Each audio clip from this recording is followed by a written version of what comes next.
Welcome to MMA on the Rocks. My name is Bill Welker. You are listening to episode 274 of the podcast, or you're joining me live on Facebook, YouTube, or Twitter. Either way, welcome to the show. Today's Sunday, February 13th, Super Bowl Sunday. I don't give a shit about football, guys. It's the Rams and the Bengals. I plan on watching the game. I'm in a Super Bowl pool. I don't know what my numbers are. So maybe I'll win a little money today, a little scratch, a little beer money. Tomorrow is Valentine's Day. Happy Valentine's Day to all you lovers out there, and happy loneliest day of the year to the rest of you. Cheers. Either way, reasons to drink on a Monday. You got to love it. You know, whether you have a Valentine or you don't. Both are good reasons to have yourself a drink. I am drinking a beer from one of my favorite New York breweries, Finback. I'm trying to hold up the can for you guys, but the green screen is picking it up. This is just their basic IPA, Rolling in Clouds. Obviously, I'm still up in New York. I'm here at my sister and brother-in-law's house, a little bit upstate. Finished my time in the city and with work stuff, and then came up here, spent time with family. But I love Finback. It seems like every time I'm up here, I end up drinking more beer than I normally do, because you guys know I've been trying to cut back on the beer because I don't want to buy bigger clothes. That's the main reason. I don't really care about how I look or anything. I don't want to go through the process of buying new clothes. So I need to maintain the figure that I have to stay in these clothes, because I don't like shopping for clothes. So that's the reason. But always grab some Finback when I'm up here. And this one is very consistent. It's just like a nice, light, easy drinking IPA. And I'm laughing because I don't know if you guys can hear or not, but my daughter's crying for me downstairs. She's pretty tired because we woke up to 3 or 4 inches of snow up here. So we went and did a little sleigh riding in my sister's backyard, and it was Ariana's first time on a sled, and she did it all by herself. Super proud dad, but now she's tired and cranky while I'm up here trying to do a podcast. And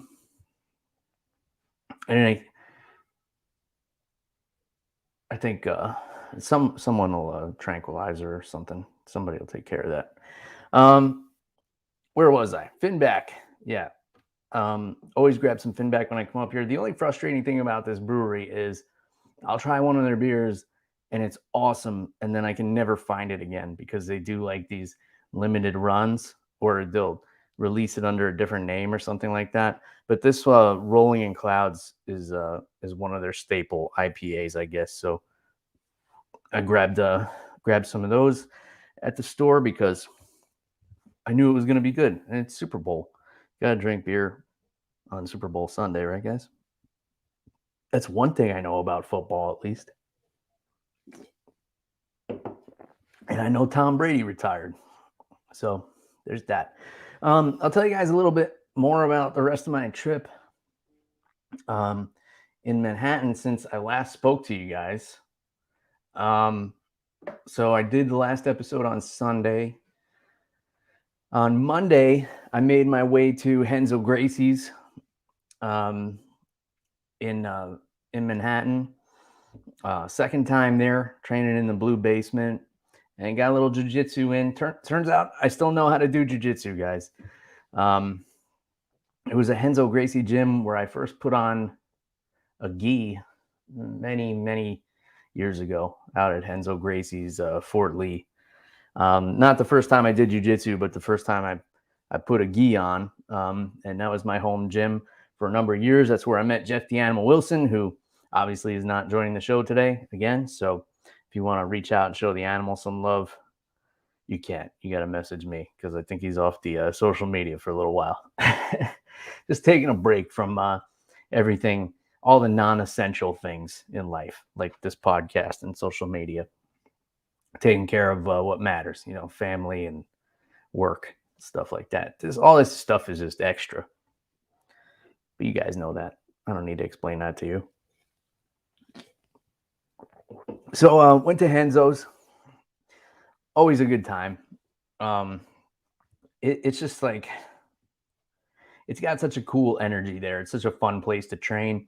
I know a lot of the main players there left, like Gordon Ryan, Gary Tonin, and Craig Jones, John Danaher. All those guys took off during the pandemic because they were tired of the restrictions and wanted to train. So they moved to Puerto Rico and then to Texas. So a lot of them are gone, but there's still a boatload of Gracies in there, which obviously very legitimate jiu-jitsu. And shout out to the coach of the class, Rafael Sapo, former UFC fighter, 17 or 18 fights in the UFC. Dude is a total gorilla. I got to roll with him, my last roll of the day. Didn't go so well for me as as you guys can probably guess. Rafael, it's Rafael Natal. They call him Sapo. World champion in jiu-jitsu, super technical, taught like a really cool Kimura sequence, shoulder lock sequence, and it was fun. I got to train with my buddy Steve Maraboli, who you guys may remember from the show. They call him Stevie Booster. The guy is just out competing at purple belt and winning everywhere he goes. Like every other weekend, this dude's texting me pictures of himself with medals. He's like a prize pony. So shout out to Steve. So we got some good training in, and then we went to a New York City pub and threw a couple of beers back and ate some cheeseburgers and totally negated all the training that we did. But it's always good to train with some buddies when you're in town, and then celebrate with some beers. So that's what we did. That was cool. I got to meet Jamie English, who, if you guys listen to the UFC Unfiltered podcast, he fills in on there sometimes. He is the Muay Thai instructor at Henzo's in Manhattan, and unbeknownst to me, also a brown belt in jiu-jitsu. So I got to meet him and roll with him. Super cool guy. Hopefully next time I'll be able to bring my Muay Thai gear and get in there and take a Muay Thai class. It's just such a pain in the ass to bring all that stuff. That's why I only take like the no-gi class, because all I have to do is throw a rash guard in my suitcase, because it seems like if I ever plan on training jiu-jitsu when I travel, if I put a gi in my luggage, there's a 1,000% chance I will not make it to a class. Like something will come up and I'll just be lugging this gi around and it'll never happen. But if I throw a rash guard in and a jock strap, then, not so hard. Mark says he remembers Rafael Natal facing Robert Whittaker. How did that fight go, Mark? I actually don't remember that one. But yeah, everybody's cool in the Blue Basement, man. And even though like a lot of the more well-known grapplers have moved on, it's still a room full of killers, man. But it was such a good time. It made me miss jiu-jitsu because I haven't been doing much jiu-jitsu lately. Okay, Robert Whittaker beat Sapo on points. 3-round fight. Yeah, pretty cool. Pretty cool. It was a good time. What else? My wife dragged me out to go for a jog in Central Park. I don't run. If you guys, I don't know if you guys are aware. I ran the New York City Marathon in 2015. And ever since then, I have hated running. I used to enjoy like a good 3 to 5 mile run, clear your head, get some exercise, get some fresh air. Now, no more. I hate it. But the wife made me go for a run in Central Park, and it was actually pretty fun. We did about 3 miles through there, and then in total throughout the day, walked probably about 6 miles. We went downtown, took the subway downtown, and went to John's of Bleecker on Bleecker Street for pizza. And I have to tell you that, guys, probably the best pizza I've ever had in my life. I posted about it on my Instagram story at MMA on the Rocks. I may post about it again. Just awesome. If you guys are Dave Portnoy fans from Barstool Sports, he does the One Bite Pizza reviews, and John's of Bleecker was his number one spot in the city for a long time running. Gave it a 9.3. Those of you who watch the show understand that's an astronomical score and well-deserved. The pizza is just incredible. It's just cooked perfect. Coal fire, brick oven. Shout out to John's of Bleecker. So my week here in New York has been trying to balance out all the bad food and beer with some exercise. So I go to Henzo's, I drink some beers. I jog in Central Park, I eat some pizza. I pull my daughter around in a sled in the backyard, I drink some beer. Life is all about balance, guys. So let's see. Was that it? And then we took the train back up here and reunited with our daughter, which was awesome. She had a great time at her grandma and grandpa's. They, took care of her so well that she didn't want to leave. She actually wound up staying with them an extra night. So that's good. She got some quality time with the grandparents, and they spoiled the shit out of her, of course. She came back with a bunch of new toys, and they went out and did a whole bunch of stuff. And it was a good time. And then it was cool seeing my daughter play in the snow. If you guys don't know, she's 4 now, so she's really been a lot of fun to like interact with. We built a snowman the other day with like kind of the leftover snow, and then there was 3 or 4 inches of fresh powder this morning, so we took out the saucer sleds. And my sister's house is on top of like a steep hill, so she's got like a nice hill in the backyard that goes like into the woods. So my daughter's flying down the hill on the saucer sled, and I gotta grab her before she flies into the trees. But she had a blast. So I hate the snow, but I don't mind experiencing it like this, where I get to see the fresh snow, nice powder, do the sleigh riding, do the snowman, and then I go back to Florida tomorrow, and I don't have to watch it turn into brown slush that makes you hate your life every time you have to walk through it to get to your car and then wait 39 minutes for your car to warm up. I don't miss any of this stuff. So back to Florida tomorrow. Excited about that. Gonna enjoy the Super Bowl here with the family. We're gonna smoke some wings, and mom's making meatballs. It's gonna be a good day. If you can't tell, I'm Italian on my mom's side. I don't know if you guys know or not. Yeah, what else was it? I think that's pretty much it. Pretty much sums up the trip. Had a good time. I got to spend a lot of good quality time with my baby niece as well, who's 8 months old now. So it's been cool. It's been real cool. And then my sister has a dog. My daughter loves playing with the dog, so it's always a good trip up here. Drink all my brother-in-law's booze, and then I go home. All right, let's talk some fights, folks, shall we? I don't want to turn this into like a travel and dad podcast. I promised you guys a long time ago I wouldn't do that, but a few anecdotes here and there. UFC 271. This is a good card. Let's see. 14 fights. Went a little late for my taste, and I know those of you in other parts of the world Hate hearing me complain about that, but you know, give me a break. I got kids. I got to wake up early. So, main event: Israel Adesanya defends his middleweight championship against Robert Whittaker. Robert Whittaker was convinced that he won this fight. And I have the official scorecards here. Okay. Let me see if I can just make it a little larger. Okay.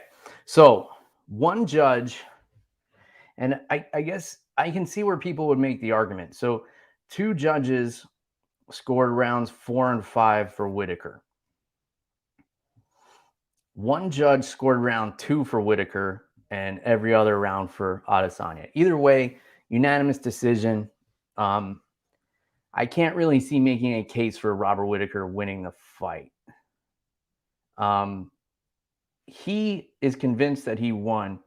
And in the moment, you know, it might have felt like he was doing enough. But Mark says he has Whittaker winning 50-40 and the Texas judges screwed him.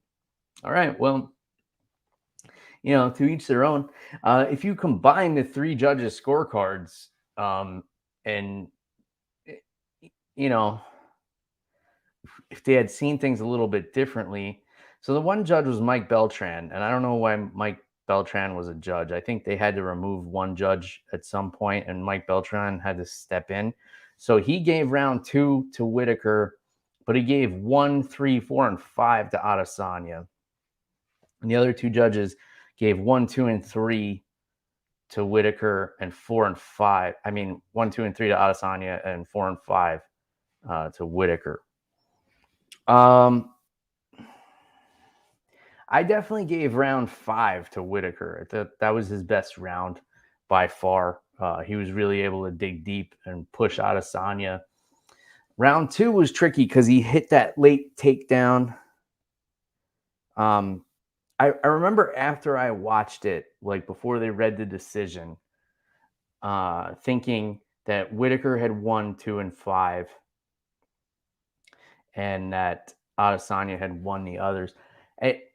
To me, it was a clear victory for Adesanya. Like I can understand Whittaker thinking he did a lot, but then when you're watching the fight and you're seeing how evasive Adesanya is and how fast he is and how he was just half a step ahead the whole time.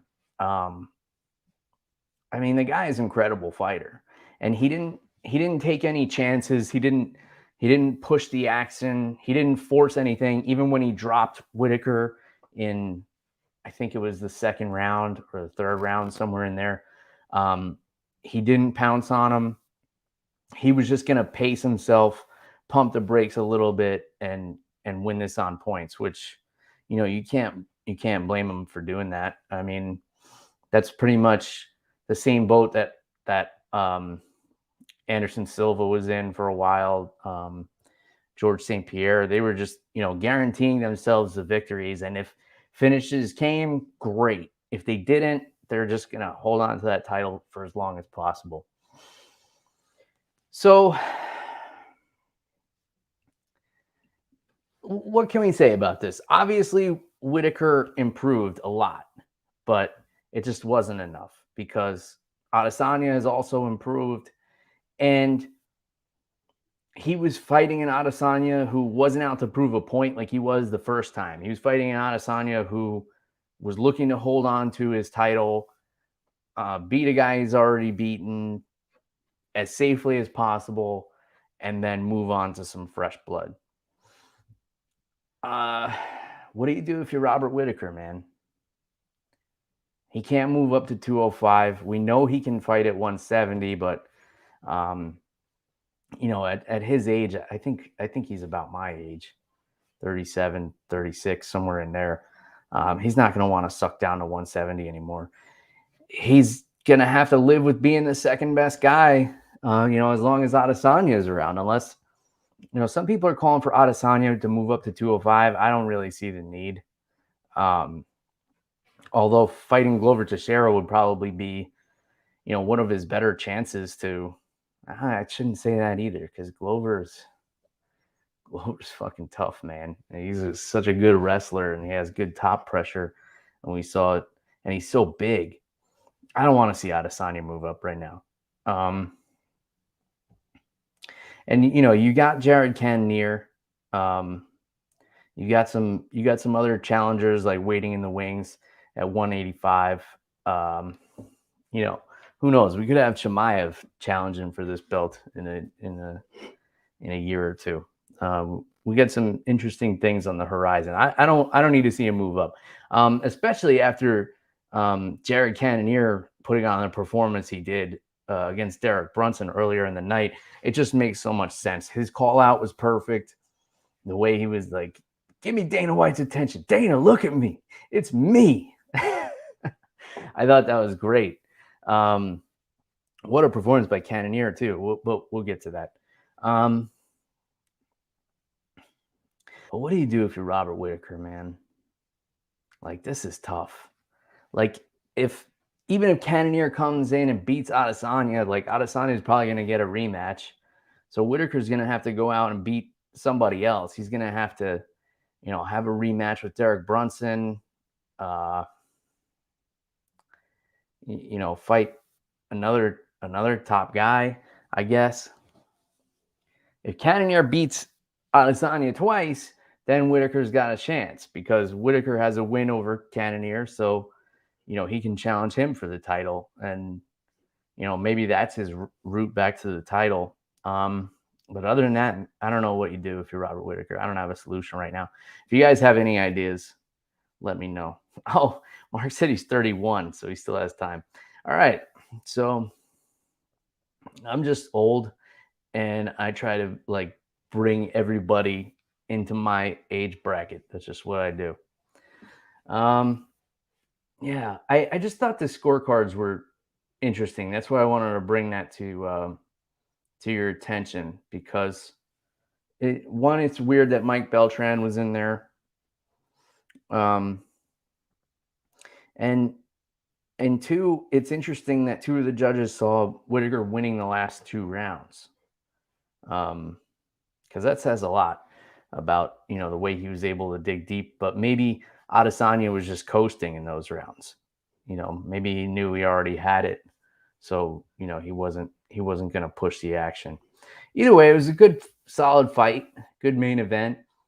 It was hard to get excited for given how the last one went, but, it was a better fight. So congrats to both guys. Congrats to the champ, Adesanya. And one thing Adesanya does that no other champions ever do is he sets up his next fight. He called out, he was like, Cannonier put on a great performance. He called me out. He's the guy I haven't fought before. Let's do it. The other champs aren't doing that. Like, nobody ever does that. Like, he calls his own shots and he puts on a show. I'd venture to say he's probably the biggest star on the roster right now. Definitely the biggest star out of the champions. Maybe Ngannou would be a second, and then maybe Usman. But yeah, I'd say Adesanya is the biggest star they have. And skill-wise, one of the best of all time. I'm interested in the Alex Pereira fight. I don't know how quickly they can move him along up to a title shot, but obviously that would be interesting. So for those who don't know, Alex Pereira knocked out Adesanya in kickboxing many years ago. And, now they both find themselves in the same division, in the same organization of the UFC. So we'll see how that goes. I know he's got a fight coming up against Bruno Silva, I believe. So, a couple of wins, and he'll be right up there. All right. Let's move on to the rest of the card, which went a lot better. If you're from Australia or New Zealand, that side of the globe, the rest of the card probably made you much happier than the main event there. Although Adesanya lived in New Zealand, although I think he moved to the United States now. Tai Tuivasa knocks out Derek Lewis. This was a fun fight, man. In that second round, when they just started swinging on each other, it was exhilarating, terrifying, and just fun. This was a fun fight, as you'd expect from two of the most fun characters in the sport, in the division. These guys are both loved for different reasons. You know, Derek Lewis for his personality and his sense of humor, Tai Tuivasa for his kind of carefree attitude and his drinking beers out of people's shoes. Let's see. Mark says he didn't think the pay-per-view showed the cage shoey. I don't know. I don't recall, actually. I don't remember seeing him do a shoey in the cage. So maybe they didn't. There might be, I don't know, there might be some kind of rules against that, or they don't want to encourage that kind of behavior. I don't know. This is coming from a guy who drinks every week on the internet to talk to you about mixed martial arts. But Tuivasa, man, the way he finished it in the clinch with that short elbow, man, that thing would have knocked out a horse. I don't know if you guys have ever been elbowed in the face up close. It doesn't feel great. And from a guy who cuts weight, I believe, to make heavyweight, that's a lot of power coming behind it. So, I mean, you got to hit like a truck to put a guy like Derek Lewis down. I wouldn't mind seeing this fight again down the line. The problem for Tuivasa is you're coming off a win over Derek Lewis. You know, that should put you into title consideration, but the championship is kind of tied up right now. And Ngannou, I guess, is going to hold out or whatever. I think maybe you should have called out Cyril Gane, perhaps. Would that have been a rematch? No, they haven't fought. Yeah, but 5-fight win streak now for Tuivasa, and he's going to have to make a move here. 28 years old, which is so young for a heavyweight. They don't let you start competing at heavyweight in Bellator until you're 40. I'm pretty sure that's a rule. Yeah, so awesome victory for Tuivasa there. My favorite fight of the night. It was just so much fun.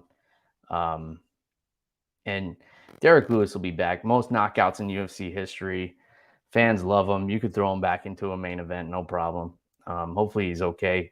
Probably got a pretty bad concussion, take some time off, but he'll be back in there. That's the way it goes at heavyweight, man. Those boys are so big. You think like Derek Lewis probably has more punching power, but Tuivasa's got a lot of tools, and he showed it. Great fight. Jared Cannonier looked awesome against Derek Brunson after about a round and a half. So Brunson took Cannonier down at the end of the first, and then he felt something when he took him down that gave him confidence, and then he dropped him at the beginning of the second. Held him down, but Cannonier did a great job of getting over to the cage and standing back up. And the finish was just so brutal and so violent, where he dropped Brunson, got on top of him, and dropped those 3 big elbows. That was a little scary. You had to be worried for Brunson there. Knocked him out cold. I still think that Brunson, especially blonde Brunson, is one of the best middleweights in the world on any given night. The problem is once he starts to get into a little bit of a firefight, he gets into those bad habits of leading with his face. And that increases the likelihood that you get punched in the face.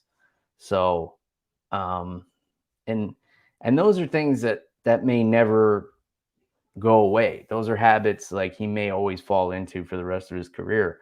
But he's been doing a good job of countering those inclinations with patience and wrestling and grinding. And the Derek Brunson who does all those things is one of the best fighters on the planet. But credit to Cannonier, man. The finish was perfect. It was brutal, violent, highlight reel finish. The call out of Adesanya was perfect. Got Adesanya's attention and probably got him the championship fight. So congratulations to Jared Cannonier, who's just such a fucking beast of a man. That's a scary dude, man. I credit to Adesanya for being like, okay, that guy who just caved a guy's face in with his elbows, yeah, I'll fight that guy. So these are different kinds of human beings, folks. The guys that do this at a high level, and that's why I love this sport so much. Renato Moicano, probably the most one-sided fight of the night. Just kind of battered Alex Hernandez and then submitted him in the second round with that nasty rear naked choke he has. That guy must have a hell of a squeeze, man. And then he was asking for a bonus, which usually doesn't work out. I hope he did get it. And then he had kind of a confusing message too, where he said Brazil doesn't care about sports and doesn't care about athletes. And he loves the United States and he loves Texas because they care about the fighters. I don't know if there was like a bit of a language barrier there or what was going on, but I would love to hear him kind of clarify that a little bit. Because to me, it seems like the Brazilian fans are super supportive and they love the fighters. But, you know, if Moicano says different, then, you know, who am I to tell him not to feel that way? Nobody. I don't tell people how to feel. It's not my job. Let's see. Bobby Green. I take it back. Maybe Bobby Green versus Nasrat Haqparast was the most one-sided fight of the night. Bobby Green just put on a boxing clinic. Haqparast had like a high guard and, you know, he landed a couple of shots, but Bobby Green shook off everything that Haqparast had to throw at him. He's there with his hands down and somehow has like some of the crispest boxing you'll ever see, even though it's technically wrong. Like every boxing coach in the world, the first thing they'll tell you is keep your hands up at all times. And Bobby Green comes with his hands below his waist and just throws perfect punches. It's really something to see. It's kind of reminiscent of like Roy Jones Jr. in his prime, where Roy Jones would just have his hands down and just like whip a jab in your face that came from his feet. It was, it was a thing to see. And the guy was so good, for those who don't remember Roy, he was so good that he didn't sell pay-per-views because it was just expected he was going to whip the shit out of whoever he was fighting. But Bobby Green, man, what a rejuvenation this guy has had since changing camps. 2-fight win streak, and then he had the 2 decision losses to Fiziev and Thiago Moises. But then, you know, he had 3 big wins over Clay Guida, Lando Venata, and Alan Patrick. 35 years old, and just, you know, doing the damn thing, looking better than he's ever looked. And Bobby's been around this game a long time. Casey O'Neill not winning anybody over with a win over Roxanne Modafferi in what was her final fight as a mixed martial artist. So congratulations to the happy warrior, Roxanne Modafferi. You know, thank you for being such a pioneer of women's MMA and putting on so many epic performances over the years. Beating the crap out of Macy Barber when that's what everybody needed to see, to humble her a little bit and get her to pipe down. So thank you to Roxanne for, an excellent career. So much entertainment. 2 times on The Ultimate Fighter, Invicta, UFC, judo and jiu-jitsu black belt, I believe. And she's just so damn tough. And Casey O'Neill found that out last night because Modafferi put it on her. It was a split decision win for Casey O'Neill. Obviously, that was not right because Casey clearly won the fight. But yeah. And then Casey O'Neill got booed by the crowd and then kind of leaned into it and told everybody to go fuck themselves. So, Mark's telling me what the bonuses are. Tuivasa and Cannonier, performance of the night, and Andrade and Morozov got fight of the night. I did not see that fight, so I guess I'll have to go back and watch it.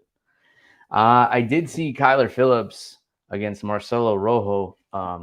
Man, what a special talent this Kyler Phillips kid is. He's fun to watch, super skilled everywhere, super well-rounded. Only got a couple of losses. He's going to be fun going forward in this bantamweight division. I feel like they're going to move him up pretty quickly. Maybe Kyler Phillips and Sean O'Malley would be a fun fight to put together. But yeah, he was beating up Rojo on the feet, and then his transitions on the ground. He saw Rojo wasn't going to tap to the triangle, so he rolled to his back and hyperextended the arm for the triangle armbar finish. Super slick, super smooth. Very impressed with this kid. He's going to be fun to watch going forward. Carlos Ulberg shut down Fabio Cherant. So Cherant, very explosive, came forward just basically like windmill swinging his arms at Ulberg, and then seemed to kind of run out of steam a little bit, and Ulberg took control. Was winning the fight everywhere it went, and yeah, he looked good. Ronnie Lawrence defeated Leomano Martinez by unanimous decision. Jacob Malkoun beat AJ Dobson, unanimous decision. Douglas Silva de Andrade submitted Sergey Morozov in the second round, but this was the fight of the night. So I guess I got to go back and watch that one because it must have been really exciting leading up to the rear naked choke. Maybe it was like a come from behind for de Andrade. But definitely looking forward to going back and watching that one. Jeremiah Wells submitted Mike Matitha. Sorry, guys. Submitted Mike. Choked him unconscious with a rear naked choke. I did see this one. Just put him out cold. So congratulations to Jeremiah Wells. And, Mike proved his toughness by not tapping and going unconscious. One of the biggest disappointments for me was William Knight missing weight by like 12 pounds. Holy shit, dude. And then he lost the decision to Max Grishin. Listen, I'm a big fan of William Knight. I love the way the guy fights. He comes from Sitio Tong style Muay Thai, just like me. So I always root for the guy, but 12 fucking pounds, man. 12 pounds. Like, you had to know something was wrong. Like, you got to give somebody a heads up, like ask for a catch weight at that point, which I believe this fight did end up being contested at heavyweight. I'm not sure what the arrangement was there, but that's a problem, man. William Knight is a thick dude. My buddy Dan Tom likes to call him Thick Willie, which I think is one of the best nicknames. I think is one of the best nicknames in the sport, if I'm being honest. But yeah, man, I don't know. This dude carries so much muscle, William Knight. Like, the guy's just got so much mass packed onto his frame. And he's so strong and so explosive. But yeah, he's got to get the weight thing under control. The Russian took 40% and said, let's dance at heavyweight. That's a gangster move. So that sucks, man. That sucks for William Knight. Like, he screwed himself because he lost the fight. So there's half your money out the window. And then 40% goes to your opponent. 30% goes to your taxes. 10 or 20% goes to your coaches. Like, you just fought for free, man, because you couldn't get the weight under control. Yeah, Mark says after tax, Willie owes the UFC 10 grand. Damn, that sucks, man. But you gotta stop lifting them weights, Willie. Too much weightlifting, too much muscle. Yeah, I get that under control, my man. Overall, I thought this was a really fun card. You know, it was great. You know, it was entertaining top to bottom. I didn't get to see every fight, but I'm gonna have to go back and watch a couple of things, especially the Douglas Silva, Sergey Morozov. I got to catch that one. And I didn't actually watch the William Knight fight, but yeah. So I'm just looking quick here. So Mike Beltran refereed 3 fights in a row, and then he was the judge for the main event. That's interesting. I'm gonna have to look up the reasoning for that after the fact. I would imagine something happened. Oh, how did I miss Andrei Arlovsky? Split decision win over Jared Vanderaa. So I keep telling you guys, man, Arlovsky, like, they keep trying to feed him to these young heavyweights, and then he plays spoiler every time. Arlovsky can still do it, man. That dude's a legend, and he just keeps going.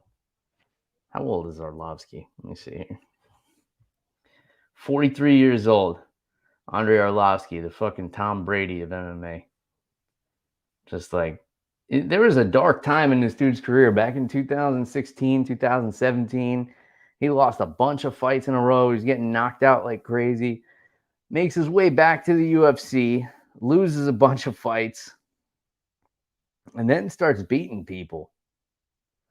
Now he's won, let's see, 5 of his last 6.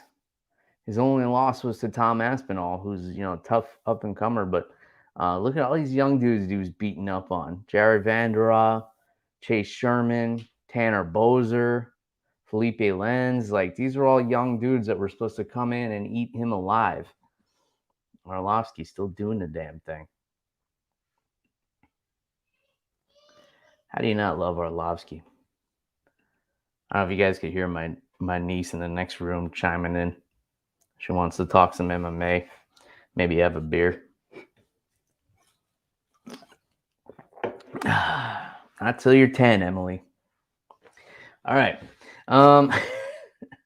Let's take a look at next week. UFC Fight Night 201, UFC Vegas 48, 49, something. I don't know.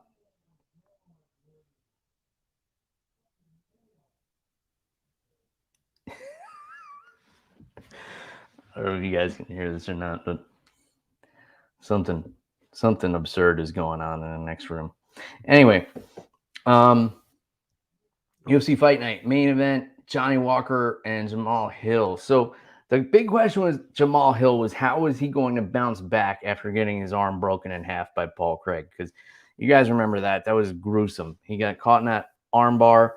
Paul Craig snapped his arm. Paul Craig is a beast at jiu-jitsu and a powerful dude. So how is he going to react? How is he going to deal with that? Well, he was going to knock out Jimmy Crute in 48 seconds or whatever it was. So that's how he bounced back. So we have that answer. Johnny Walker had such a huge hype train. Then he got derailed by Corey Anderson when Corey Anderson knocked him out unconscious. Then he lost to Nikita Krylov.